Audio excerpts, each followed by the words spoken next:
Dear students, this is e-learning of the Pathology Institute.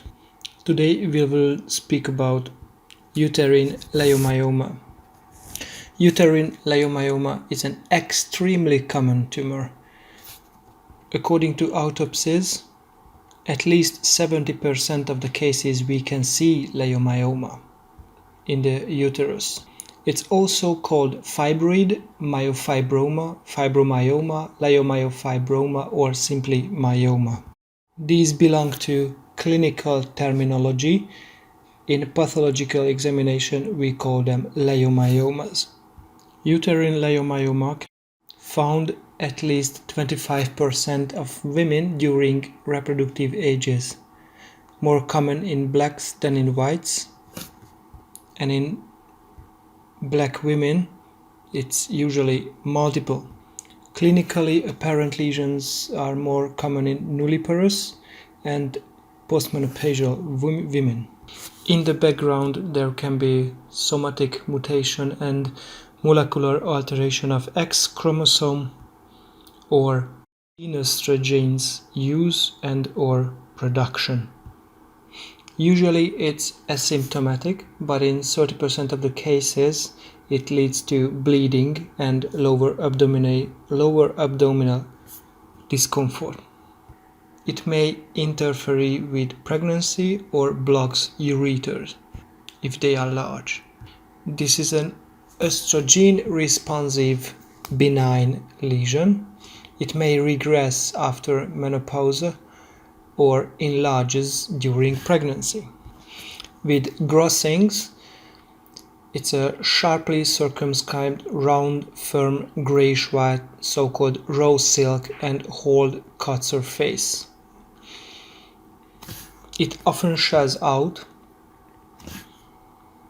Usually it's intramural, sometimes it's submucosal or subserosal. It can be multiple. Microscopically, whorled fascicular pattern of smooth muscle bundles separated by vascularized connective tissue.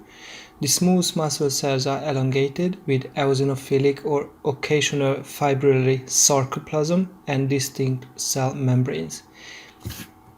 It's usually expansive, non-infiltrative. It usually undergoes degeneration like hyalinization and or necrosis. It usually has few mitotic figures and there's typically no cytological atypia. Note that there are many subtypes exist like symplastic, mitotically active, benign static variant, or leiomyoma with bizarre cells. But generally it's a very common benign lesion with no malignant potential. On the other hand, the growth and the massing tumor can cause compressive physical symptoms. On the slide we can see a nodule. This nodule is well demarcated. It's settled in the uterine myometrium. It has a retractional artifact. It has no capsules.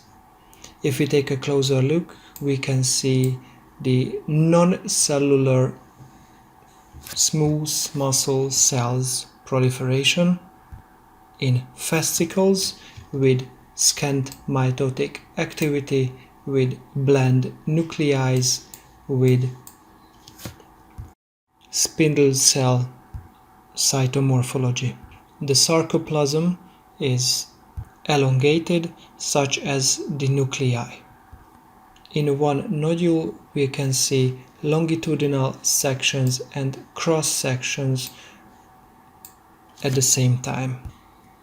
As it was told, it's deep in the myometrium, and if we take a closer look to the superficial myometrial areas, we can notice that this is an endometrium adenocarcinoma at the same time. So never forget that within one slide, within one patient, multiple diseases could exist.